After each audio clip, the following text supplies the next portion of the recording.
नमस्कार, ये Anita Chaudhary live news है और ये अनीता चौधरी आपके साथ जुड़ी हुई हैं और आपको बताएंगी आज कि किस तरह से राकेश टिकैत का हाल वो है कि धोबी का गधा, न घर का न घाट का। घर वो जा नहीं सकते क्योंकि अपने गांव में मुंह दिखाने लायक नहीं रह गए हैं। उन्होंने देश का अपमान किया है, तिरंगे का अपमान किया है। वो हमेशा खालिस्तानियों के साथ नज़र आए और आम जनजीवन को अस्त व्यस्त त्रस्त करने की मंशा से वो हर चौराहे पे बैठे हुए नज़र आए। जो डिमांड है उनकी वो किसानों के भी समझ में नहीं आ रहा है और जो किसानों का मुद्दा है वो सरकार के सामने वो उठा नहीं रहे हैं। मुश्किल ये है कि अब राकेश टिकैत की हालत, माफ़ कीजिएगा, राकेश डकैत की हालत ऐसी हो गई है कि वो निवाला बन चुके हैं जो ना उगल पा रहे हैं इस आंदोलन को और ना ही निगल पा रहे हैं। ये आंदोलन उनके गले का फांस बन चुका है। राजनीतिक जमीन तलाशते हुए राकेश टिकैत लोगों के बहकावे में आकर खालिस्तानियों का साथ निभाते हुए कांग्रेस ने उनको किस तरह से इस्तेमाल किया, ये बात राकेश टिकैत को समझ में आ चुकी है। हर पार्टी, हर नेता विपक्षी जो रहे, वो हर कोई राकेश टिकैत के मंच से आकर अपनी राजनीति तो सेक गए, मगर देने के नाम पर अगर राकेश टिकैत को कहें कि उसके बदले में राकेश टिकैत को क्या मिला, तो बिल्कुल नदारत, कुछ भी नहीं मिला। नील बटा सन्नाटा रहा और वो ढाक के 3 पात वाली हिसाब से आंदोलन किए जा रहे हैं। वो इस आन में है कि करें तो क्या करें। सरकार उन्हें उठने नहीं दे रही है और किसानों का समर्थन इस तरह से धीरे धीरे उनसे ख़त्म हो गया है कि वो बैठ नहीं पा रहे हैं। अब राकेश टिकैत जो कि पंचायत चुनाव और ब्लॉक चुनाव में उत्तर प्रदेश के अपने ही गढ़ को नहीं बचा पाए, अपनी बुरी तरह से भाद पिटवा चुके हैं।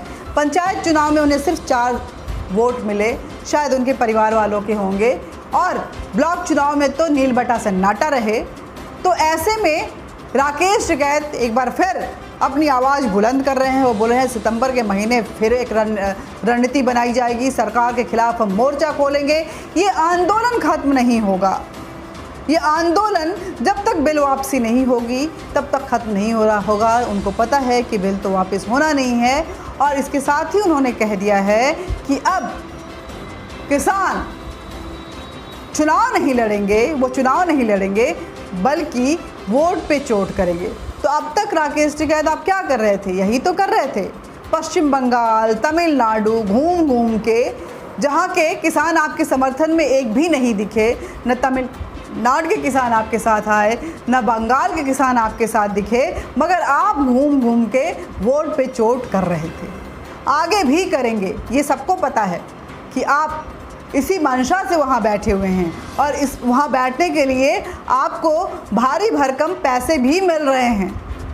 विदेशों से भी आ रहे हैं, खालिस्तानियों की तरफ से भी आ रहे हैं और जो इस देश की विपक्षी पार्टियां हैं वो भी आपको भरपूर मोटी रकम दे रही है। वैसे भूमाफिया हैं आप, आपका रिकॉर्ड पहले भी सबके सामने दिया जा चुका है कि किसान के नाम पर आप कैसे किसानों को छलते हैं, अपने पिताजी के नाम को बदनाम कर रहे हैं, अपने पिताजी के नाम का इस्तेमाल करते हुए अपने मंसूबे जो कि आपके पर्सनल हैं, आपके राजनीतिक हैं, उसको पूरा कर रहे हैं। तो राकेश टिकैत आपको बता दें कि यूपी में शायद वोट पे आपका चोट नहीं चल पाएगा क्योंकि आपने नतीजे देख लिए, कोई आपकी सुन नहीं रहा है। न जाट आपका साथ दे रहे हैं, ना किसान भाई आपका साथ दे रहे हैं। दरअसल किसान, इस देश के किसानों को, खासकर उत्तर प्रदेश के किसानों को आपका आंदोलन समझ में ही नहीं आ रहा है। यही वजह है कि मुजफ्फरनगर के किसान भी आपके साथ खड़े हुए नहीं नज़र आए और ना ही जाट नज़र आए। शायद उन्हें ऐसा लग रहा है कि आंदोलन के नाम पे आप इस देश को बदनाम करना चाहते हैं। आपको पता होना चाहिए कि जब भी देश के स्वाभिमान की बात आती है तो हम नारा लगाते हैं जय जवान जय किसान, क्योंकि किसान इस देश का अन्नदाता है। वो इस पूरे भूभाग का स्वामी है और हम उन्हें पूजते हैं। और हर एक किसान के घर से लगभग देखें तो हमारे सेना में जवान ज़रूर आपको मिल जाएंगे। जवान आपकी इस देशद्रोही गतिविधियों को पचा नहीं पा रहे हैं और किसान आपसे नाता जोड़ नहीं पा रहे हैं। आप गुरनाम सिंह चडोनी, दर्शन पाल और हमीबुल्ला जैसे लेफ्ट विंग किसानों, सो कॉल्ड किसानों के चक्कर में आकर आपने अपनी बेइज्जती भी करवा ली, अपने पिताजी का नाम भी खराब कर दिया। और आप जब पूरी तरह से औंधे मुंह गिर गए हैं तो फाइनली आपने डिसीज़न लिया कि अब वो आप चुनाव नहीं लड़ेंगे। वैसे कहें तो देर आए दुरुस्त आए और भद पिटती। अब एक और सलाह दे देती हूँ, जल्दी से भाग लीजिए, घर में चले जाइए, शायद लोग माफ़ कर देंगे। क्योंकि जितनी देर होगी आपकी तरफ आपके गांव वालों का, आपके घर वालों का आक्रोश भी उतना ही ज़्यादा होगा। क्योंकि ये देशद्रोही गतिविधियाँ अब बर्दाश्त करने के मूड में इस देश का किसान भी नहीं है। नमस्कार, ये है राकेश डकैत की सच्चाई, माफ़ कीजिएगा, राकेश डकैत की सच्चाई, जिसे आप हर घर तक पहुंचाइए। राकेश डकैत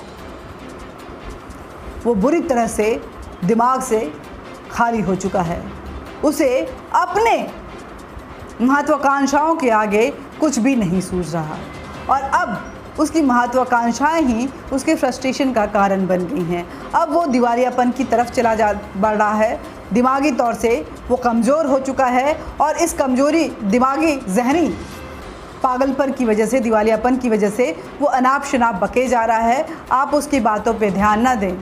अब राकेश डकैत के लिए जगह जेल भी नहीं है बल्कि पागल खाना है। वो सरफिरा हो चुका है, उसे कुछ समझ में नहीं आ रहा है। जीत उसे मिलने नहीं वाली और हार उसे अब जीने नहीं दे रही है। ये हार भी ऐसी है कि इस हार को लेकर अगर अपने परिवार वालों के पास भी जाता है तो लोग पूछेंगे कि राकेश डकैत ये क्या किया तुमने, मेरे तिरंगे जब ऐसे ही वापस आना था तो मेरे तिरंगे का अपमान क्यों करवाया, मेरे देश का अपमान क्यों करवाया, 26 जनवरी को पूरे विश्व पटल पे मेरे देश की गरिमा को ख़राब क्यों किया, मेरे देश की धरोहर के साथ मजाक क्यों किया। राकेश डकैत ताऊ भी पूछेगा, तुम्हारे बच्चे भी पूछेंगे, तुम्हारी बीवी भी पूछेगी, तब तुम क्या जवाब दोगे। तुम्हें पता है इन सवालों का सामना करना पड़ेगा। यही वजह है कि राकेश डकैत तुम वापस नहीं जा पा रहे हो और जहाँ बैठे हो वो जगह तुम्हारे लिए परमानेंट नहीं है। अपने रास्ते ढूंढो, निकल लो, क्योंकि राजनीतिक दल अपनी राजनीतिक रोटियां सेकते रहेंगे और तुम्हारे कंधे पे जो बंदूक चला रहे हैं वो कहीं तुम पर ही न फायर हो जाए। नमस्कार, मिलते रहेंगे, बातचीत भी होती रहेगी, लेकिन राकेश डकैत की ये सच्चाई घर घर तक पहुंचाइए। वीडियो शेयर कीजिए, सब्सक्राइब कीजिए, लाइक कीजिए और अपने सुझाव भी ज़रूर दीजिए। बेल आइकॉन ज़रूर दबाइए ताकि जब भी कोई नया वीडियो अपलोड हो आप तक नोटिफिकेशन ज़रूर जाए। जय भारत, जय हिंद।